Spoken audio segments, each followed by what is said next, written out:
오늘 설교 제목을 주의 선한 일에 쓰임받는 도구가 되게 하소서 이렇게 적어봤습니다. 따라합시다. 주의 선한 일에 쓰임받는 도구가 되게 하소서.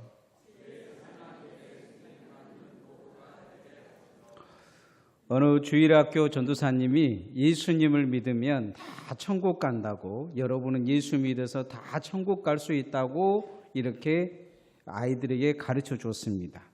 그런데 어떤 아이가 그런 이야기를 한 거예요. 자신은 예수님은 믿기는 믿어도 꼭 지옥 갈 거라고. 너 왜 예수님 믿는데 지옥 가려고 하느냐? 그렇게 물으니까 형과 누나와 엄마는 다 교회를 다녀서 전도사님 말씀처럼 예수 믿고 천국 가겠지만 우리 아빠는 혼자 예수 안 믿어서 지옥 가는데 아빠가 얼마나 애롭겠냐고. 나도 지옥 가서 아빠 따라 지옥 갈 거라고 그렇게 이야기하더랍니다. 지옥이 힘들고 어렵다고 그렇게 가르쳐줘도 그렇게 힘들고 어려우니까 내가 꼭 따라가야 된다고 그렇게 하더랍니다. 나중에 이 전도사님이 우연히 이 아빠를 만날 기회가 있었다고 해요. 그래서 아빠를 만나자마자 그 이야기를 해야 되겠다는 생각이 들어서 그 이야기를 했더니 아빠가 충격을 먹더랍니다. 아들이 자기 자신을 따라서 지옥 가겠다고 하니 아들이 너무 귀하기도 하지만 얼마나 충격을 먹었겠습니까? 이 전도사님이 시간이 좀 지나고 나보니까 그 아버지가 교회에 나와 있더랍니다. 이 아이가 선한 영향력을 미친 거죠. 그의 삶에 아빠는 하나님보다 더 중요한 사람이었던 것 같아요. 이 아이에게. 그래서 천국보다도 아빠가 더 중요하니까 아빠 따라서 지옥 가겠다 이렇게 생각을 했던 것 같습니다. 아빠의 영향을 받고 아빠가 어디를 가든지 자기는 따라가겠다고 생각했던 그 아이에게 자기는 어떤 영향력을 미쳤는가 이걸 뒤돌아보면서 아마 이 아이에게 정말 좋은 영향을 미쳐주겠다고 생각하고 교회를 나온 것 같아요. 이 아이는 그 아버지를 구원하는 데 쓰임받는 선한 도구가 되어진 것입니다. 우리 삶에 보면 모든 것은 다 쓰임받으려고 지음을 받은 것입니다. 이 마이크도 그러죠. 아침에 지금 번개를 맞았는지 어쨌는지 모르지만 교회에 있는 모든 그 전자장비들이 지금 상태들이 별로 좋지가 않아요. 이 스피커도 그냥 아침에 너무 크게 울려가지고 지금 조절을 지금 하고 있어요. 그런데 만약에 번개 맞아서 이 스피커가 나가버렸다면 이건 쓸 필요가 없는 거예요. 그냥 고장 나버리면 이제 기사가 불러서 기사를 데리고 고쳐야 되겠지만 만약에 안에 있는 뭐 중요한 부품이 타버려서 더 이상 못 쓴다면 쓰레기에 전락하는 것입니다. 인간은 하나님이 쓰시려고 목적을 가지고 지으셨습니다. 성경은 인간은 하나님의 영광을 위해 하나님을 찬송하기 위해 그렇게 지음받았다고 말하고 있습니다. 우리는 그 목적에 맞게 살아야 될 줄 믿습니다. 그런데 아담이 범죄한 이후에 인류는 하나님의 목적에 맞게 살 수 없는 존재가 되어버렸습니다. 어찌하든지 자신이 하나님의 목적에 의해서 하려고 애를 써도 인간은 그럴 수가 없었어요. 그래서 하나님은 우리를 다시 하나님의 목적에 맞게 살게 하기 위해서 특별하게 부른 사람들이 있습니다. 그 특별한 부름을 받은 사람들이 누구냐? 바로 여러분입니다. 예수 믿는 우리들입니다. 그 쓰임새의 목적에 맞게 우리의 삶을 주님 앞에 그렇게 귀하게 드리는 주님의 종들 되어지기를 소원합니다. 우리가 예수 믿는 하나님이 먼저 우리를 예수 그리스도를 믿게 하신 주된 이유가 있습니다. 희망을 잃어버린 우리에게 희망을 주시고자 한 것입니다. 이미 지옥 가버릴 우리에게 천국의 소망을 주셔서 천국의 사람이 되게 하려고 주님이 그렇게 하신 거죠. 이미 우리는 예수 믿고 구원 얻으며 영원한 하나님의 나라에 가까이 간 사람들이 되었습니다. 희망을 잃어버린 우리에게 예수님을 통해서 희망을 주셨는데 우리도 이제 세상에 희망을 주는 사람으로 살아야 될 줄 믿습니다. 그게 우리가 예수 믿는, 우리를 먼저 예수 믿게 하는 주님의 주된 목적일 것입니다. 따라합시다. 희망을 주는 사람으로 삽시다. 서울대 의대 전범석 교수라는 분이 있습니다. 이분이 이 척추나 팔다리가 부러져서 불구가 된 사람을 고치는 전문 의사입니다. 그런데 어느 날 그가 산에 오르다가 넘어져서 목뼈가 부러져서 이 전신이 불구가 된 사람이 된 것입니다. 손가락 하나 까딱하지 못한 상황이 된 거예요. 자기가 그런 사람들을 고치는 사람이기 때문에 다른 의사가 말을 안 해도 자기 자신이 어떤 상황인지를 알게 된 거죠. 스스로 너는 희망이 없다. 이렇게 이미 진단을 내린 거예요. 그런데 늘 자신이 그와 같은 환자들을 만나면 그렇게 이야기했다고요. 희망을 가집시다. 절망하지 맙시다. 희망을 가지면 일어설 수 있습니다. 이렇게 이야기했다는 거예요. 근데 자기 자신이 그런 상황이 되면서 자기에게 그렇게 진단을 한 거예요. 너는 희망이 없다. 그래서 자기가 그렇게 많은 사람들에게 늘 그렇게 환자, 자기 같은 사람들에게 말했던 그 말을 자기 자신에게 다시 하게 된 것입니다. 안 된다고 하지 말자. 한번 해보자. 그러면서 온몸에 꼼짝을 안 하는데 손가락 하나를 까딱해 보려고 신경을 곤두섰다고 합니다. 하루 종일 그렇게 정신만 차리면 손가락 까딱해 보려고 했지만 며칠이 돼서도 손 하나 까딱하지 않는 거예요. 그런데 어느 순간 자기 느낌에 새끼손가락이 까딱하는 것이 느껴지더랍니다. 희미하게 새끼손가락이 움직이는 게 보인 거예요. 이 사람은 여기에서 희망을 발견합니다. 나도 일어설 수 있다. 그날부터 새끼손가락에 힘을 주기 시작합니다. 3개월이 지났는데 혼자 숟가락을 잡고 밥을 떠먹을 수 있었다고 합니다. 9개월 후에는 일어서서 병원을 다시 진찰하고 다시 돌아가는 의사로 복귀할 수 있었다고 합니다. 기적이 일어난 거죠. 똑같은 동료 의사들이 다 기적이라고 이야기하는데 이 사람은 기적이 아니고 희망이다 이야기를 합니다.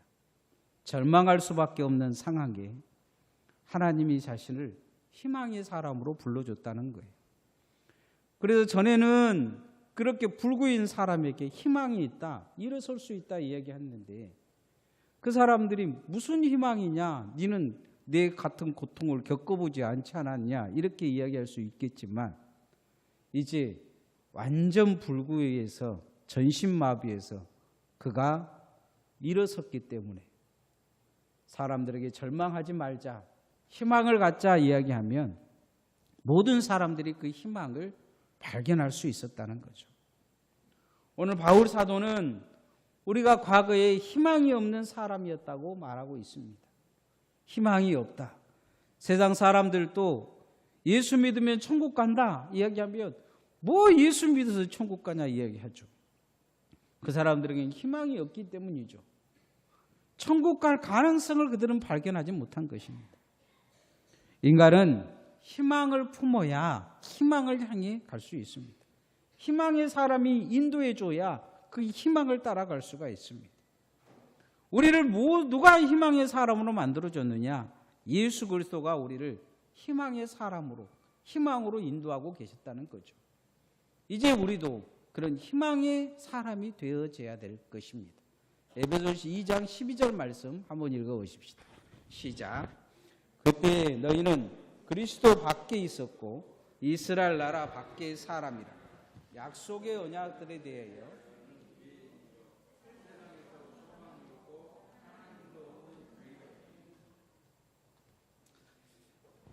오늘 성경 말씀에 보면 희망이 없는 사람들이다. 이렇게 이야기하고 있습니다. 희망이 없는 사람들이다. 과거에 우리는 희망을 꿈꿀 수 없는 영적 상황이었다고 말씀합니다.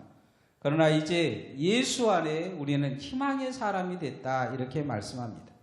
하나님 앞에서 영원한 하나님 나라를 꿈꿀 수 없는 사람들이 하나님의 나라를 이미 얻었고 꿈꿀 수 있고 다른 사람들에게 꿈꿀 수 있는 사람이 된 것입니다. 여러분이 영적 희망의 사람이 되기를 소원합니다. 모든 사람들은 자기 자신에 대해서 절망할 때 절망을 먼저 이야기할 때가 많습니다. 절망을 이야기해. 너는 안 된다. 인생을 살다 보면 포기한 것이 많습니다. 다윗도 사울 왕이 그렇게 쫓아다니니까 자신에게는 희망이 없다고 생각할 때가 많았습니다. 거의 죽을 위기가 됐을 때 다윗은 스스로 자기 자신에게 이야기합니다. 너는 왜 낙심하느냐? 왜 절망하느냐? 하나님을 의지하라. 여호와는 나의 반석이요 나의 요새시요 나의 산성이시니 그를 의지하는 자는 하나님 앞에 그를 의지하는 자는 그렇게 멸망하지 않을 것이다. 자기 자신에게 그렇게 이야기합니다. 내 영혼아 너는 어찌하여 낙심하며 절망하느냐? 깨어나라고 요구하고 있는 걸 볼 수가 있습니다. 자기 자신에게 희망을 선포합니다. 하나님이 있다고 이야기하는 거죠. 하나님이 계시다. 희망을 갖자. 이렇게 이야기하는 거죠. 그는 그러고 희망의 나라를 만듭니다. 지금 이스라엘의 사람들은 현 이스라엘 국가에 있는 사람들이 누구를 기다리냐? 다윗의 나라를 회복할 메시아를 기다리고 있습니다. 그들에게 있어서 다윗의 나라는 희망의 나라였어요. 오늘 희망의 나라를 꿈꾸는 그런 사람들의 그 이스라엘 사람들이 꿈은 바로 다윗의 꿈이었습니다. 오늘 우리도 세상 가운데 희망의 사람으로 서기를 소원합니다. 안 된다고 이야기하보다 될 수 있다, 할 수 있다, 희망을 전해주는 희망의 삶을 사는 주님의 종들 되어지기를 소원합니다. 우리 교회가 그런 희망을 만들어주는 교회가 되어야 될 것입니다. 우리가 복음을 전하는 것도 거기에 있습니다. 예수 믿는 사람들 많이 만들어서 우리가 다 그 지옥 보낸다면 아무 필요가 없습니다. 그들이 희망을 천국을 희망하고 천국으로 가는 그런 꿈을 꿀 수 있는 그런 나라를 우리가 만들어야 될 줄 믿습니다. 그러기 위해서 우리는 세상에 화평을 만드는 사람으로 서야 합니다. 따라합시다. 화평을 만드는 사람으로 삽시다. 요즘 제가 그 책을 읽어주는 예불 공짜로 몇 개월간 이렇게 들을 수 있는 기회가 있었어요. 그래서 태백산맥을 다시 한번 그 외부로 한번 읽어보려고 이 10권을 다 이렇게 읽어주는 것을 들었어요. 이 소설을 계속 듣고 있다 보니까 옆에서 누가 들으면 저 빨갱이 아니야? 할 정도로 그 소설 속의 내용이 거의 빨갱이 소리가 많이 들어있더라고요. 그런데 이 웹을 이 소설을 어렸을 때 그냥 건성으로 읽었는데 다시 한번 나이 들어서 쭉 읽어보니까 사상에 물든 인간이 허구가 보이기 시작했습니다. 좌익이든 우익이든 평화를 외치면서 그 자신이 원하는 평화를 위해서 자기 마음에 들지 않는 사람들은 무조건 죽이는 거예요. 그리고 그 아내들도 죽이는 경향이 있고 마구마구 범해버리고 그 아들들에게는 빨갱이라고 소리치고 조금 자신들의 심사가 조금 뒤틀리면 산에 데리고 들어가서 그냥 100명이고 200명이고 다 총살해버리고 누구도 어디에 무덤이 있는지도 모르고 다 파묻어버려요. 이게 정치 사상이라는 것이죠. 평등을 외치고 평화를 외치는 그런 시대를 사는 사람들. 한쪽은 좌익이요, 한쪽은 우익이요. 그러면서 서로 죽이고 죽고 원수가 되어져서 한쪽은 빨갱이라고 손가락질하고 한쪽은 또 그냥 이 미국의 앞잡이라고 손가락질하고 그러면서 서로 죽일 수 있을 때까지 죽여가는 그런 시대를 우리나라가 겪어왔습니다. 그런데 하나도 바뀌지 않는 것이 지금 보면 여당과 야당이 하는 짓이 그런 것 같아요. 요즘 아예 뉴스를 제가 틀어보질 않습니다. 왜 우리나라 뉴스는 정치 이야기만 하는지 모르겠어요. 정치적인 사상으로 성공한 나라가 없습니다. 스탈린이나 모태통이나 김일성이는 좋은 나라 만든다고 가장 공부 많이 한 사람들은 다 죽여버리고 정말로 가난하고 헐벗은 사람들을 이용해 먹고 자기들만 잘 먹고 잘 사는 나라를 만들었습니다. 그리고 히틀러는 자기 나라 잘 만들겠다고 남은 나라 백성들 수십만 명을 죽여버린 사람들이 됩니다. 그것을 보복한다고 또 보복하는 나라들도 지금 있습니다. 그렇게 자기 자식, 자기 민족이 그렇게 죽어가는 것을 경험한 이스라엘은 지금 팔레스타인을 또 그렇게 죽여가고 있습니다. 다들 평화를 말하는 이론은 좋은데 이론이 통하지 않는 지옥을 만들어 놓은 것입니다. 우리는 이런 역사의 과정을 보면서 우리는 어떻게 사는지 생각해 봐야 합니다. 우리는 늘 교회에 와서 사랑을 노래합니다. 용서를 이야기하고 용서를 기도합니다. 주님 닮아가자고 이야기합니다. 그런데 우리가 가진 믿음은 어떻습니까? 정말 빨갱이라고 이야기하는 그런 어떤 사람들의 사상, 미국의 앞제비라고 말하는 어떤 들의 사상처럼 뭔가 신앙이 사상이 되어져서 내 사상에 맞지 않으면 남을 업신여기고 손가락질하고 이론만 좋은 공산주의처럼 이론만 좋은 종교가 되고 있지는 않습니까? 이론만 가진 예수 그리스도인, 입으로는 천국을 말하고 머리로는 천국을 말하는데 과연 교회는 천국입니까? 나와 함께하는 신앙을 하는 사람들은 나에게 있어서 천국으로 영향을 받습니까? 나를 만나서 지옥의 신앙생활을 하고 있습니까? 우리는 화평하는 직분을 받은 사람들입니다. 바울 사도는 고린도서 5장 18절에 그가 그리스도로 말미암아 우리를 자기와 화목하게 하시고 또 우리에게 화목하게 하는 직분을 주셨다, 이렇게 말씀하고 있습니다. 예수 믿는 사람들이 예수를 전하는 것은 하나님과 그 사람들이 화목하게 하는 것입니다. 또 한 가지 우리가 교회를 이루고 있는 것은 교회 안에 와서 그 상처들을 회복하고 하나님과 화목하고 형제와 화목하게 살게 만들려는 목적이 있습니다.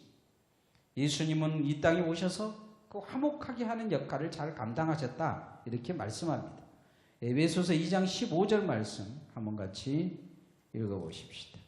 15절 16절 법조문으로 된 계명의 율법을 폐하셨으니 이는 이 둘로 자기 안에서 한 세 사람을 지어 화평하게 하시고 또 십자가로 이 둘을 한 몸으로 하나님과 화목하게 하려 하십니다. 원수된 것을 십자가로 소멸하시고 법조문으로 된 율법을 폐하시고 화평하게 하셨다는 거예요. 서로 갈라지고 왼수되게 하는 것을 다 폐해버리셨다는 거예요. 서로 손가락질하는 것도 다 폐해버리셨다는 거예요. 그리고 서로 사랑할 수밖에 없게끔 사랑으로만 이야기하셨다, 이렇게 말씀합니다. 십자가로 다 소멸하셨다 말씀하고 있어요. 그런데 우리도 우리 안에서 예수 그리스도의 십자가를 생각하면서 주님이 우리에게 주신 화목하게 하는 직분을 잘 감당해야 될 줄 믿습니다. 고린도 후서는 이것이 새로운 피조물이다 이야기하고 있어요. 새로운 사람이다. 내가 예수 믿고 새로운 사람이 됐는가 안 됐는가는 이게 나타나야 된다는 거예요. 화목하게 하는 삶을 살지 못한다면 그 사람은 아직 예수 믿는 사람이 아닐 수 있어요. 옛사람입니다. 옛날의 사람을 산 거예요. 남 왼수지게 하고, 남을 서로 이간질하고, 남을 서로 총칼질하게 하고, 그렇게 사는 삶은 아직 옛사람이라는 거예요. 고린도후서에서 새 사람이라고 이야기하는 건 무엇이냐? 바로 화목하게 하는 직분을 가지고 감당하는 사람. 하나님과 예수 믿지 않는 사람들이 예수 믿어서 화목하게 하고, 형제와 형제가 서로 화목하게 살게 만드는 그 삶을 사는 사람들이다, 이렇게 말씀하고 있습니다. 우리가 예수 그리스도로 거듭난 하나님의 사람으로서 새 피조물로 살기를 소원합니다. 우리 교회가 또 그런 교회 되어지기를 소원합니다. 그렇게 되어질 때 우리는 하나님께서 함께하는 성전으로 살 수 있습니다. 따라합시다. 하나님께서 함께하신 성전으로 삽시다.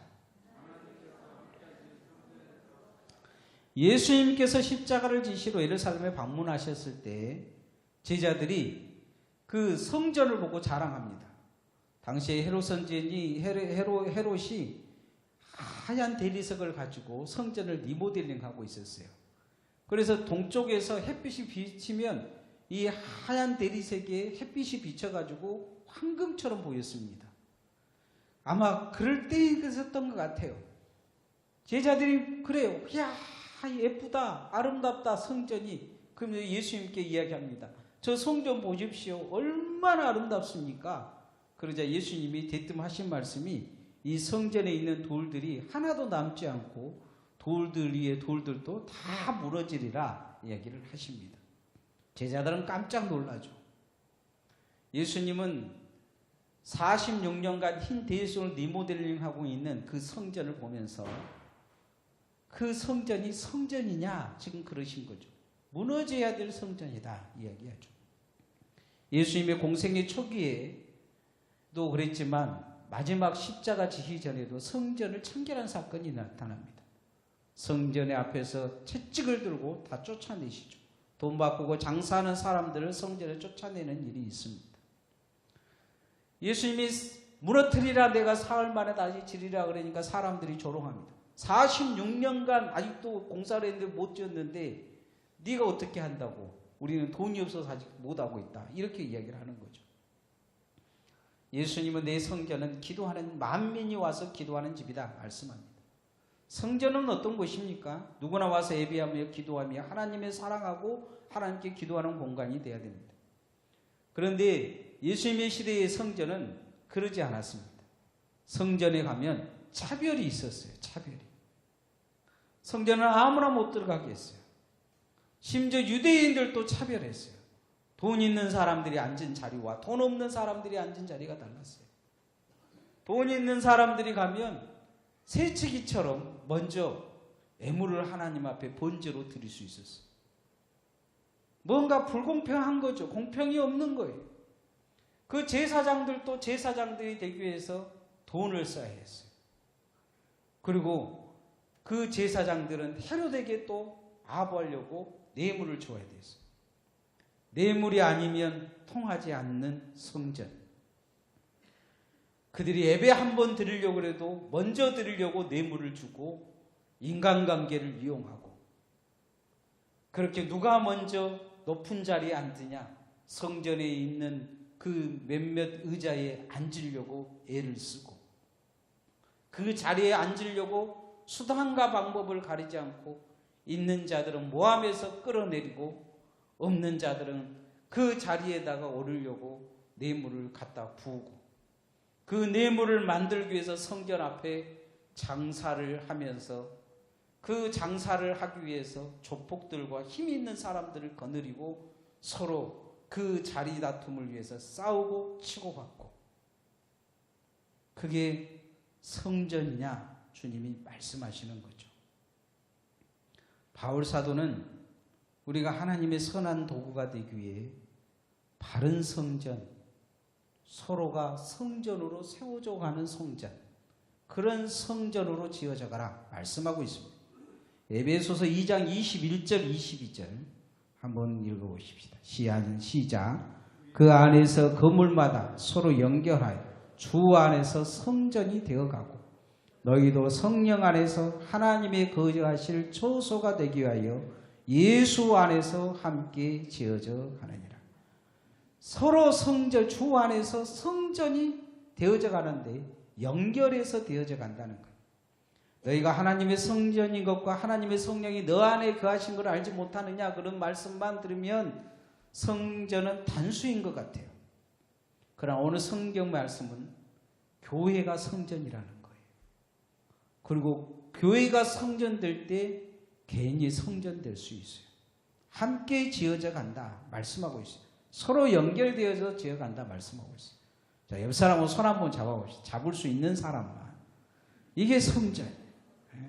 따라 우리가 성전입니다. 자, 떨어뜨려 보세요. 그러면 무너진 성전이에요. 무너진 거죠. 여러분, 벽돌과 벽돌이 다 붙어 있어야 성전이지, 벽돌과 벽돌이 떨어지면서 내가 성전이다 이야기하면 웃긴다는 거죠. 무너져버린 성전이 무슨 성전이에요? 서로 붙어 있어야 성전이죠. 이 건물도 딱 서로 붙어 있으니까 우리가 지금 이 안에서 안전하게 있는 것이지, 만약에 기둥 따로 벽 따로 뭐 보호 따로 이러면 아마 오늘 여기서 살아 돌아갈 사람은 저밖에 없을 겁니다. 네? 여러분, 우리가 성전으로 잘 지어져 가기를 소원합니다.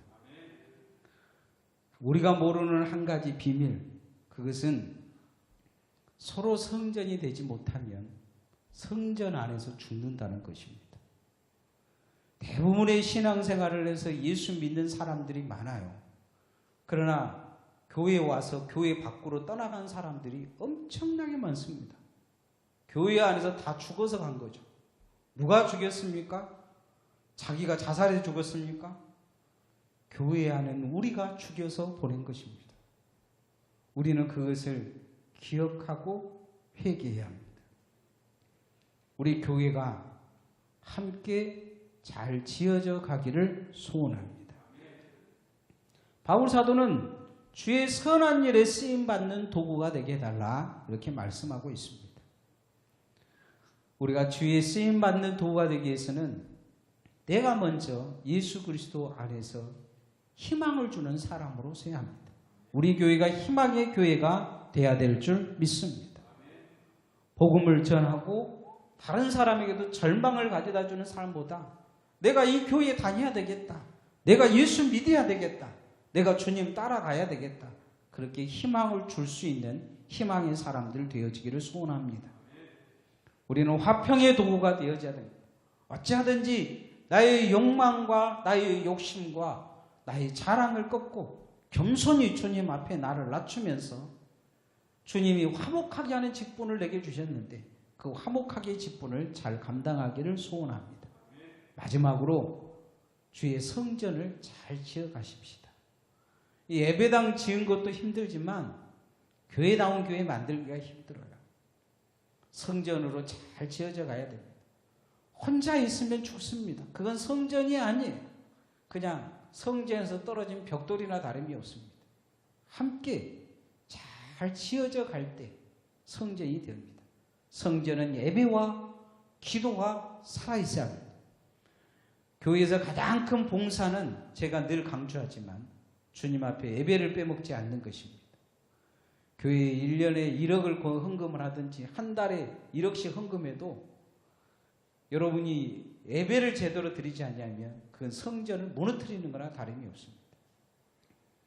끊임없이 우리가 교회를 잘 섬기는 것은, 성전으로 세워가는 것은 예배와 기도와 말씀으로 성전이 성전되게 하는 것입니다. 주의 선한 일에 그렇게 쓰임받는 주님의 종들 되어지기를 소원합니다. 찬양하십시다.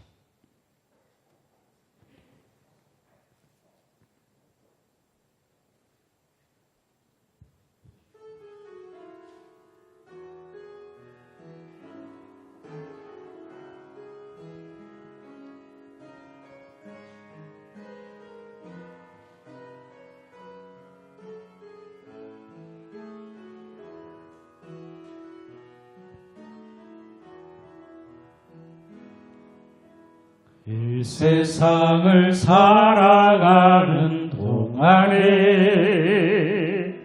나의 힘을 의지할 수 없으니 기도하고 낙심하지 말 것은 주께서 전 소망이 되심이라. 하나님의 꿈이 나의 비전이 되고 예수님의 성품이 나의 인격이 되고 성령님의 권능이 나의 능력이 되길 원하고 바라고 기도합니다. 주의 길을 걸어가는 동안에 세상의 것 의지할 수 없으니 감사하고 낙심하지 말 것은 주께서 참 기쁨이 되심이라. 하나님의 꿈이